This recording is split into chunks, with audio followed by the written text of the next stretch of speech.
Peace, y'all. Peace. It's your man, Big H, D, Durian, whoever you knew me as, whoever you thought I was, whoever you think I am. Back with another episode of the In the Couch podcast. Wow. I don't even know where to start, man, but I'm gonna start with something I've been holding in for a while, man. This was a valuable lesson I had learned over the years, man.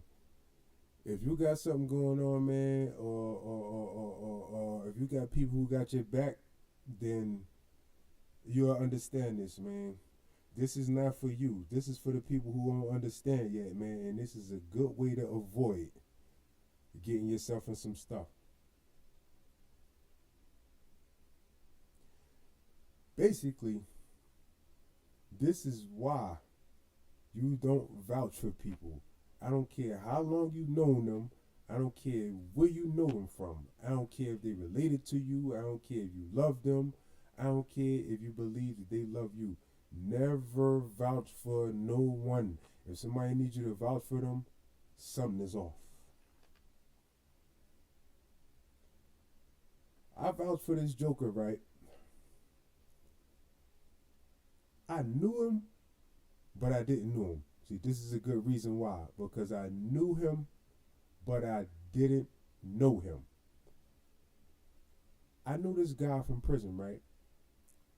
We had served about 10 years together on two different cell blocks or whatever, right? I didn't even know what he was in there for. You understand? Everybody else was messing with this cat. So I messed with him too. But on a certain level, like we used to play cards and all that. Like he used to come to my cell. We'd play pinochle. Like we used to be gambling and all that. It used to be 4, 5, 6 people in the cell. Like he'd be my partner. And then when we had low custody levels, you know what I mean? For anybody that been to prison in Pennsylvania, and you got a nonviolent crime. Prime example, drugs is a nonviolent crime. It don't matter if you get caught with 10 keys. If the feds don't pick it up and the state sentence you for it, you have a nonviolent crime. You understand? So eventually, your custody level will get low enough for them to send you outside the prison. You understand? It don't matter if it's a wall around that bitch, a fence with razor wire, barbed wire. If you have a low enough custody level, they will send you outside the prison every morning out into the community to work. So me and this guy was working outside in the community and all that, and then we ended up getting released around the same time. So make a long story short, like I said, I didn't know what that guy was in there for. People was messing with him and all that, you know what I mean? So I used to deal with him too and shit. We played cards and all that, traded war stories. It never went nowhere outside of that because I didn't know him outside of prison. You know what I mean? So I come home, I get my shit together. Me and my wife left the East Coast. We went to North Dakota working in the oil fields, and then from there, we had relocated to Colorado. I found a construction job or whatever. So one of my boys from Harlem or whatever had reached out to me like, yo, you know, I'll be in touch with such and such. He in Philly right now doing roofing and working at Walmart and doing this, that, and the fifth. So I said, damn, this construction company I'm working for, they need workers or whatever. So if he understands roofing, let me see if I can get him out here and get him a gig. I talked to the people at the construction company. They like, yeah, this, that, and the fifth or whatever. So I reached out to old boy and asked him, was he looking for an opportunity? You know what I mean? Off the strength that I knew he was in prison with me, and I know how I go. You understand? I always bless people with my resources, but not no more.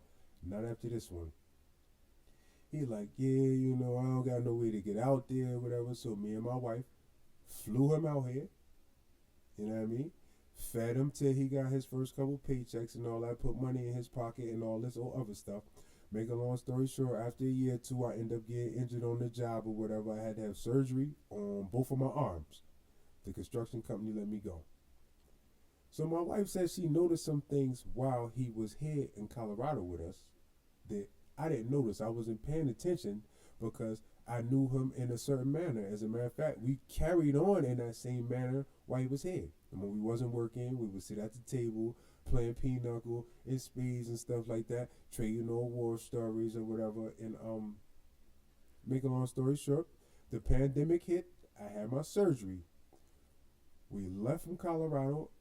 because the construction company let me go. So we relocated to Atlanta to work for another construction company. While we were there, we started getting news from some of the friends we made out here that this guy was in the news. He sexually assaulted one of the other construction workers that was working with us, a female. And she was quote unquote lesbian at that. He assaulted this girl so bad, man, that she had to have surgery on her. I'm gonna just use the word hindquarters or whatever. So people in the town like, yeah, what's up, D man? Like this your man? You flew him out here, this, that, and the fifth. I'm like, yeah, I know him, but I don't know him. Like, I was around this guy 10 years and didn't even know what he was in prison for. So make a long story short, come to find out this, that, and the fifth, like they wasn't holding me responsible for it. It was in my mind. But being as though I vouched for this guy and I brought him out here to Colorado from Philadelphia and he did what he did, in a way I felt like I was at fault because of what he did to that young lady. You understand what I'm saying?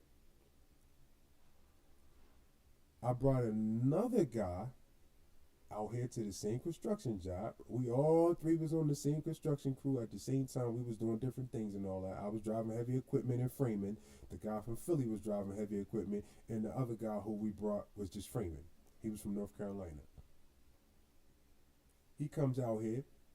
I get him on at the construction job.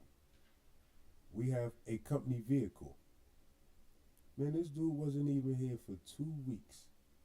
He done crashed the company vehicle with some of the other workers all up in there, all down the snowdrift and all this crazy stuff started. All this, man, they canned him and sent him back to North Carolina. I'm like, damn, man, I gotta stop trying to look out for brothers and all that, man.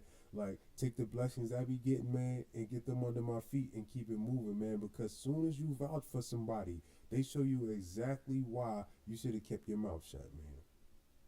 With that being said, man, I'm going to terminate this drink, man. Big D, Big H, In the Couch Podcast. Whatever y'all do, do not vouch for people, man.